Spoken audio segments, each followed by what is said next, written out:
It's the Locked On Podcast Network, your team every day. So hype right now. Anything's possible. I'm on mama. I'm on my lady, ma.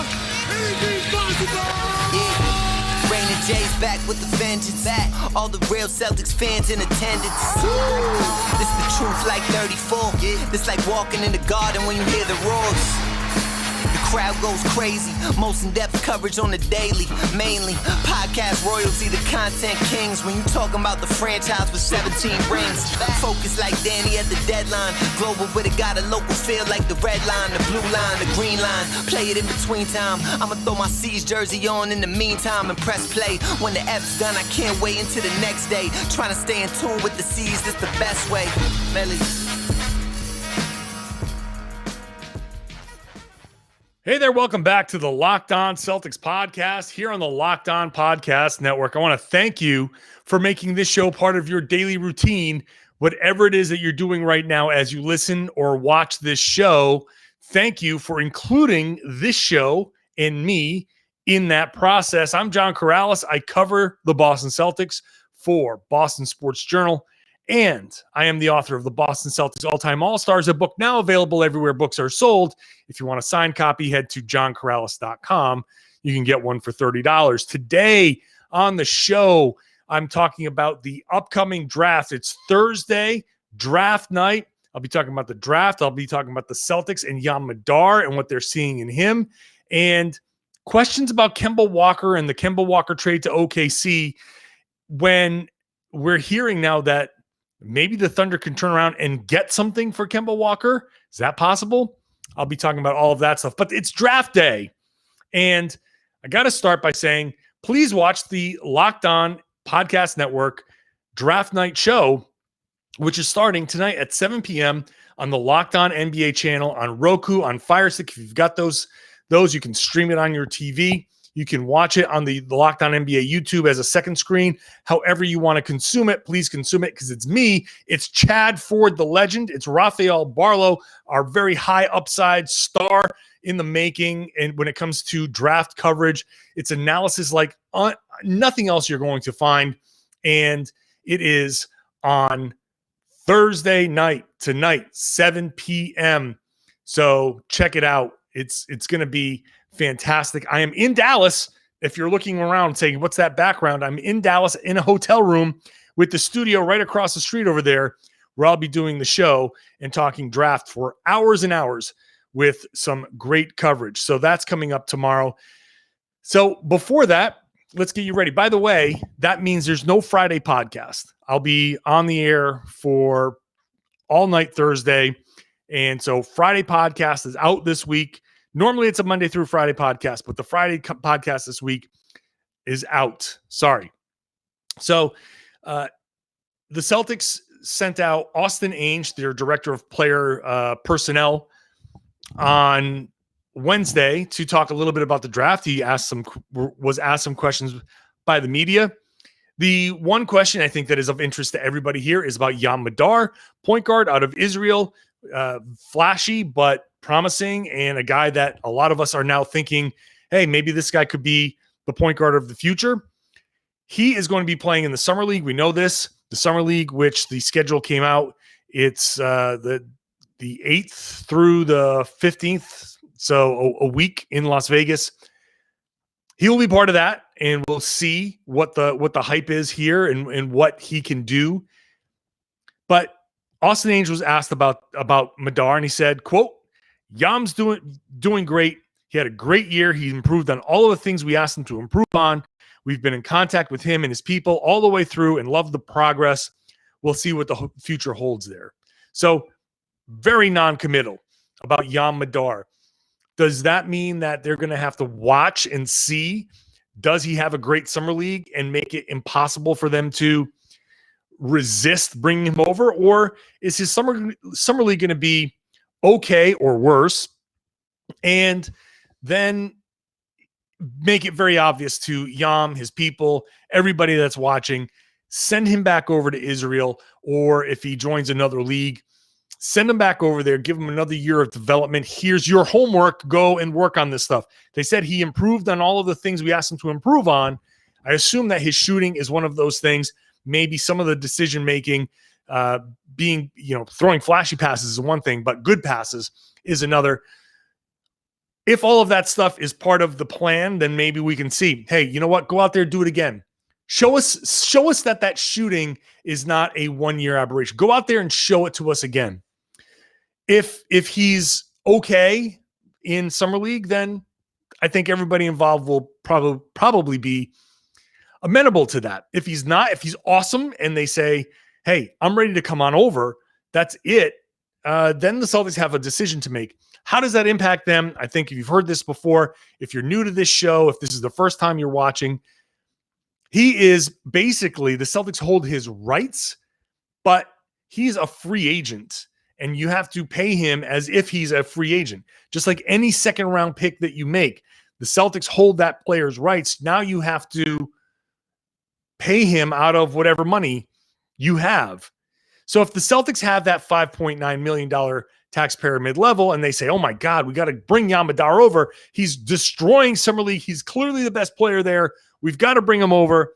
If that's the case, then they have to use part of that taxpayer mid-level to throw him some money. And depending on what they pay him, what the buyout of his contract is, there's a league allowed $700,000 or so that a team can pay to get a guy out of his contract without it impacting their salary cap. However, if they have to pay, say, $1 million, then you're just using round numbers, $300,000 of that has to be part of his salary, basically. So if they come to an agreement where he's going to make $1.5 million or $1 million or whatever, the minimum, $750,000 or whatever the rookie minimum is, and they have to factor in, like, okay, here's $300,000 on top of that to account for the salary, that the buyout that they have to pay. So they say, we're going to pay you $1 million, but 300,000 of that is really for you to pay that extra buyout. And so that's going to be part of the financial calculation for Yam Madar to come over. So for now, it's a wait and see with Yam Madar. We're all waiting to see what he can do. Celtics very clearly non-committal. We'll see what the future holds there. Doesn't sound like they're excited to bring him over, but it doesn't sound like they're ruling it out either. In the meantime, Ainge was asked what changed with the draft process, and he said, look, basically nothing changed. He said, quote, we still evaluate everybody. We still have to be ready for trades on the clock. We'll be evaluating these guys for their entire careers. So we will spend a lot of time on the first round picks, but they will no longer come in for workouts. Usually if you're outside their range at the combine, we're able to interview lots of guys in that first round range, a little of both, but definitely reduced. So basically what that means is the top guys aren't coming in for workouts. But if you're looking at one of those top picks and you're going to say, well, maybe one of these guys isn't the player that we thought he was going to be. Let's just say Scotty Barnes is not reaching his full potential and he gets drafted by, I don't know, Orlando or whomever. And in 3-4 years before he becomes a restricted free agent, they're looking to move off of his deal. You've interviewed Scotty Barnes. You've interviewed him and seen him and kept tabs on him. By talking to these guys, you've put the bug in their head. Hey, maybe I remember Boston. I remember Ime Udoka. I remember Brad Stevens. If they're still around at that point, they're an interesting team. I'd be interested in going there. And maybe that could be a situation that rekindles the fire in somebody's career. So the Celtics haven't gotten a lot of extra players in for workouts, but they've had an opportunity to talk to a lot of players. And anytime you have the opportunity to make inroads with a guy, you take that opportunity because you never know what's going to happen in the future. And that's That's basic team building at that point. So we'll see what happens on draft night. I do not expect the Celtics to trade into the draft, into the first round of the draft. They have the 45th overall pick. Who knows who's going to be available at 45? There are lots of names that are being thrown out there, from bigs to guards to everybody. So we'll wait and see if they draft somebody. Do they draft a two-way guy? Do they draft a guy who's going to contribute right away? A long-term project, draft and stash guy, could be anybody. So when I come back, I want to talk about Kemba Walker and this new report that OKC thinks that they can get additional future assets for Kemba Walker when the Celtics gave up future assets to move off of Kemba Walker. An interesting thing, I think, coming up after I tell you about Rock Auto, which is the best place to go find anything that you need for your car, no matter how complicated, no matter how simple. If you need it for your car, there's a really, really good chance that you're going to find it, and find it for less at rockauto.com. Don't go spending 30 to 50 to even 100% more at one of those chain stores or a dealership. That doesn't make any sense. They have limited stock. They have limited availability. There's no way they can keep everything in stock for every make and model that's out there. But Rock Auto can, because they've got the extensive warehouse and they have an amazingly easy to navigate catalog that gives you a ton of options. They are a family business. They've been doing this for 20 years, so you can trust them.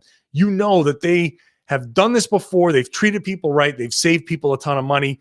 Jake Madison, who co-hosts Locked On NBA with me on Wednesdays, just saved nearly $300 on a part for one of his cars that he's rebuilding. So, you know, we're using it. You can use it too. And when you go to rockauto.com and check it out for anything that your car or truck needs, make sure that you write Locked On in their "How did you hear about us" box. That's how they know we sent you. It's the most important part of all of this, because that's how they know that this worked and that you went there because I told you to go there. So please write Locked On in their "How did you hear about us" box. And that's how they'll know we sent you. It's an amazing selection, reliably low prices, all the parts your car will ever need. rockauto.com. So there's a report by Jake Fisher of Bleacher Report that says there's an expectation in Oklahoma City's front office that, barring a positive medical on Kemba Walker, which means something that's very physically wrong, whatever, the Thunder will be able to move Kemba Walker for additional future assets prior to the start of the season, which, hey, good for them, right? Good for them for turning around and potentially flipping Kemba Walker. They did it with Al Horford, where Philly paid a pick to move him out, and in a trade that they gave him up, they got a pick. So it's kind of finagling it there a little bit, because the pick, you can say they didn't get a pick for Al Horford. They got a pick for taking Kemba Walker or whatever.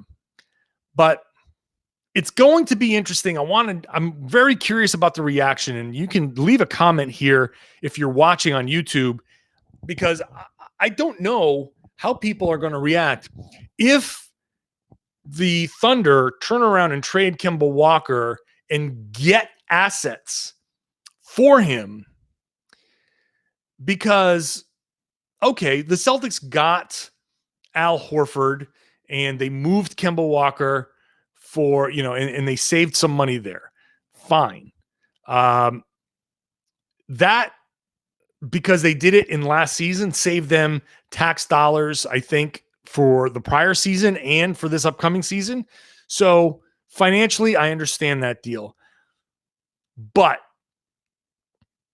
if the Celtics traded away Kemba Walker and gave up a pick, and then the Thunder trade Kemba Walker and get a pick, then the question has to be asked, if you were able to get something for Kemba Walker, then why did you have to give up the pick to give up Kemba Walker?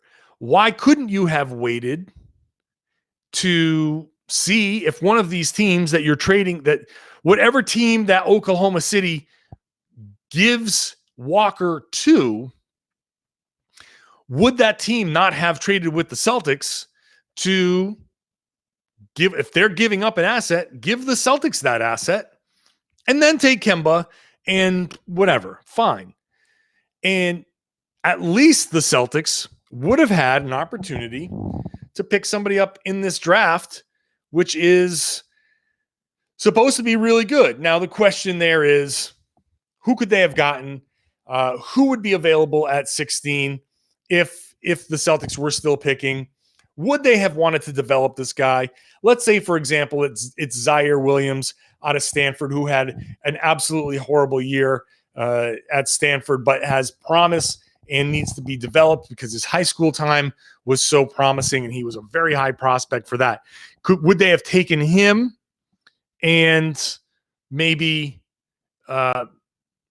tried to develop him in the background while the rest of, send him to the G League and all of that, while the rest of the team was, playing, and maybe you could work him in later? Would they have gotten Chris Duarte from Oregon, who's 24, if he was available there, and he is older and kind of a plug and play guy? Could they have gotten somebody like that to come in and be a shooter? There are, I think, legitimate questions. Now, it's not necessarily to completely second guess what Brad Stevens did, because he did preserve his ability to trade a bunch of future picks. If there is a, let's say, Bradley Beal deal to be done, he has all of his future picks to trade at this draft. And by giving up or all of his future picks beyond this draft, I should say. So it pushes things a year further out, which maybe gives a Washington or whatever other team, you say, well, Boston right now isn't, if we give him Bradley Beal, the first couple of picks may not be very good, but the ones down the road, by pushing it out another year, that one is a little bit more enticing for a team like Washington. But even though, like I said before, I've said a million times, I think this was a solid trade for Brad Stevens, a B, a solid single up the middle, let's say. But I'm very curious to see if this report is correct. What will it take to get Kemba Walker out of Oklahoma City? What kind of assets were available? Is this a deal where he goes to New York? Would New York take him?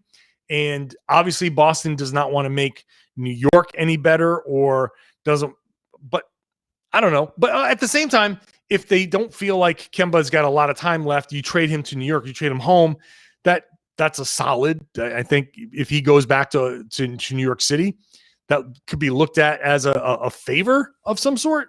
But regardless, I think that this report is super curious, and I'm kind of bracing myself for the reaction, because if the pick is somehow significant, you know how OKC operates. OKC wants to win those deals, man. If they can win a deal for Kemba Walker and get a first out of that, if they get first on either end for Kemba Walker, you have to wonder if Boston could have gotten a first for Walker. And if you're trading away a bunch of picks and you have another pick from somebody else and you're wondering, are these picks enough?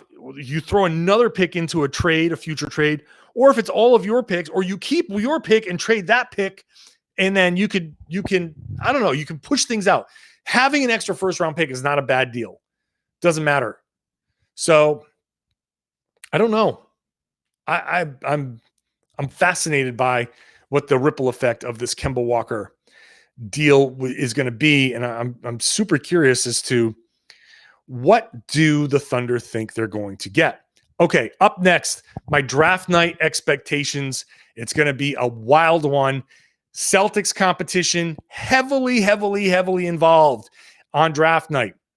So a lot of the rumors, more rumors that could shake up that East, the top of the East, and could change Boston's trajectory. Again, talk about that after I talk about BetOnline, which is the fastest and easiest way to bet on sports. So whatever your fancy is, you want to bet on the Olympics? Do you want to bet on, whatever, golf, tennis, anything that's out there, international sports? You can bet on it at BetOnline. So head on over, use your laptop, use your mobile device, create your username, create your password, make your first deposit with the promo code Locked On. You're going to get a 50% welcome bonus. So whatever you put in there, 100, it's a $50 welcome bonus. If it's 200, it's a $100 welcome bonus. That's what the 50% welcome bonus looks like with the promo code Locked On. So make it good, because it's basically a win before you even start betting.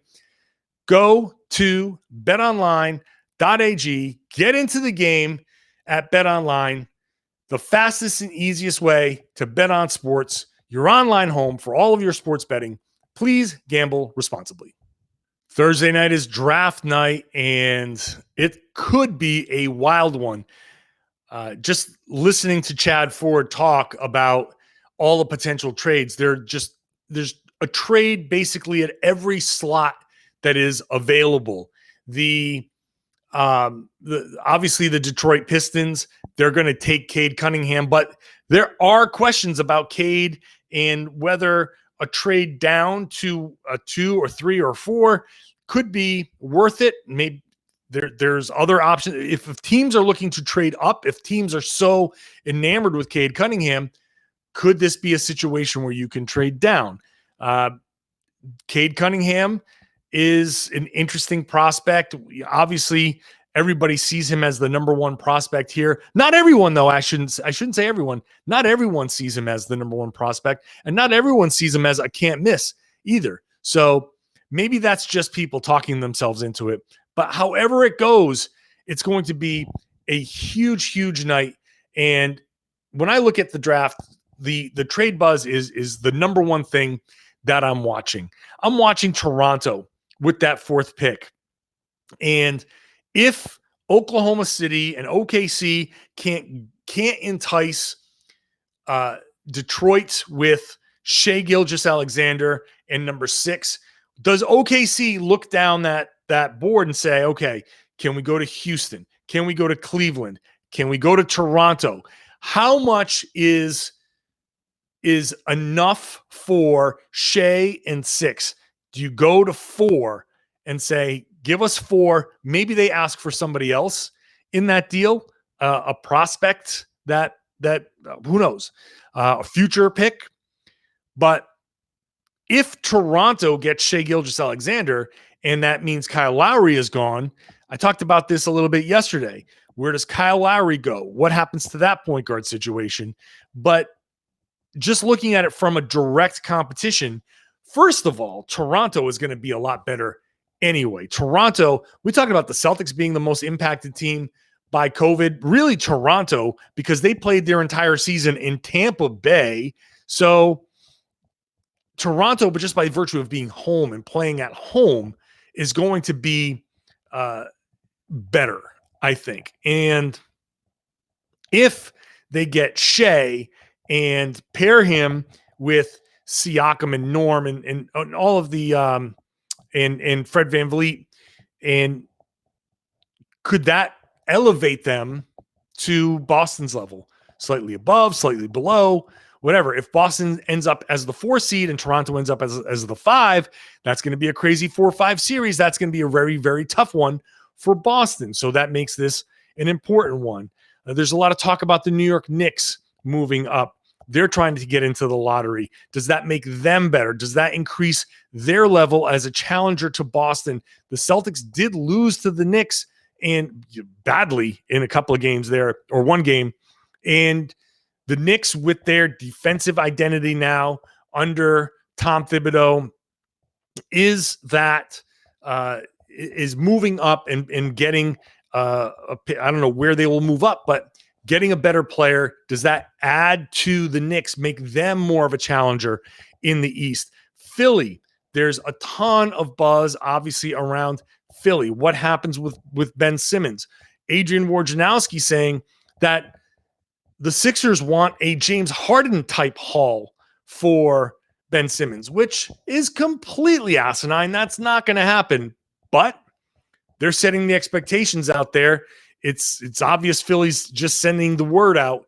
we want a lot. If you want to trade for Ben Simmons, don't come at us with some BS trade of Kyle Kuzma and Taylor Horton Tucker and whatever to get us to get you Ben Simmons. Give us something real in Philly. So obviously Brooklyn's going to stay as probably the favorite next year. Milwaukee is the defending champions. And you look at Toronto potentially moving up. You got the Knicks in there. You've got, who knows what's going to happen with the Hawks. They're obviously very good. Do the Hawks do something? They're reportedly listening to offers for Cam Reddish. Do the Celtics get involved in that? I don't know. Philly, does Philly improve themselves in a deal for Ben Simmons? Does any of this happen on draft night? I don't know, but there is a ton of rumors. And this is just the rumors affecting the Celtics directly as their competition. So you're going to want to pay attention to the best draft show on TV, and that's going to be the Locked On Podcast Network draft show, because not only do we have Chad Ford on the show, we have Rafael Barlow of the Locked On NBA Draft Podcast and Draft Junkies. We're going to have all of our local experts, our local hosts on the ground with intense coverage of their local teams. So you're going to know everything in depth for these teams with the guys that they pick. And whenever there's a trade, we're going to get instant analysis from us on the desk. I'm hosting the show, so I will be there giving you analysis as well. So please tune in to see, if anything, me hosting the show. If you like me here, maybe you'll like me there hosting the draft night coverage. It's going to be intense, but it's going to be a lot of fun. And like I said, no one's going to give you coverage like this. Maybe some other guys are going to give you bigger, flashier graphics, but no one's going to give you this level of expertise and analysis. So check out the draft night show. Thursday night, draft night tonight, starting at 7 p.m. Eastern. Go to the Locked On NBA YouTube page to stream it. It's on the Roku. It's on Amazon Fire Stick. It's all over the country and all over the world. So please tune in. And hey, while you're at it, subscribe to the podcast if you're new. If you want to listen to it as a podcast, if you want to watch on YouTube, subscribe to the YouTube page. Leave that comment. I try to answer as many comments as I possibly can. Let me know if you agree or disagree, what you think about that Kemba Walker deal. But most importantly, share this with your friends. Tell them that they should be listening to and watching the Locked On Celtics podcast here on the Locked On Podcast Network.